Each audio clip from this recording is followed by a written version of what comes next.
আপনারা জানেন যে আজকে ধীরেন্দ্র দেবরাজ শম্ভুর নেতৃত্বে বিগত 17-3-23 তারিখ আমাদের বিএনপি অফিস ভাঙচুর করছে আমাদের সাবেক রাষ্ট্রপতি জিয়াউর রহমান এবং সাবেক 3বার প্রধানমন্ত্রী বেগম খালেদা জিয়ার ছবি ছিল আমাদের সেই পার্টি অফিসে, সেইটা তার নেতৃত্বে তিনি এবং শওকত হাসান রিমন তারা দুজনে মিলে সেই ছবি নিচে নামিয়ে রাস্তায় ফেলে দিয়ে আগুন ধরে দিয়েছে তার নেতৃত্বে, তার নির্দেশে।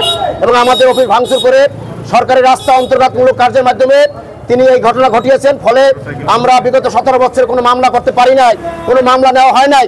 5ই আগস্টে আওয়ামী ফ্যাসিস্টের পতনের পর আমরা এই মামলা আমরা দায়ের করলে বগুড়া থানা পুলিশ সেই মামলা তার বিরুদ্ধে গ্রহণ করেছেন এবং সেই মামলায় 1 নম্বর আসামি আপনারা জানেন তিনি ইতিমধ্যে ঢাকা 2টি খুন মামলা এবং দুর্নীতি মামলা তিনি ঢাকা জেলে ছিলেন। তাকে এই মামলায় তাকে গ্রেপ্তার দেখানোর জন্য আইও প্রার্থনা করেছিলেন, সেই মর্মে আজকে তাকে উপস্থাপন করা হয়েছে এবং সেই মামলা তাকে গ্রেপ্তার দেখানোর পর তার পক্ষের আইনজীবীরা জামিনের প্রার্থনা করেছিলেন। আমরা রাষ্ট্রপক্ষ থেকে তার জামিনের বিরোধিতা করেছি এবং তার সম্পর্কে আমরা তার সুস্পষ্ট তার বিরুদ্ধে অভিযোগ আছে সেগুলো তুলে ধরেছি। আদালত উভয় পক্ষে সন্তুষ্ট হয়ে তার জামিন নামঞ্জুর তাকে জেল হাজতে প্রেরণ করেছেন এবং সেই মামলার বগুড়া থানা মামলার নাম্বার জিআর নাম্বার হলো 165/25, ধারা হলো বিশেষ ক্ষমতা আইন ও বিস্ফোরক দ্রব্য আইনের বিভিন্ন ধারা তৎসহ দণ্ডবিধির বিভিন্ন ধারায় তার বিরুদ্ধে মামলা রুজু করা হয়েছে। তিনি হলেন এই মামলার 1 নম্বর আসামি।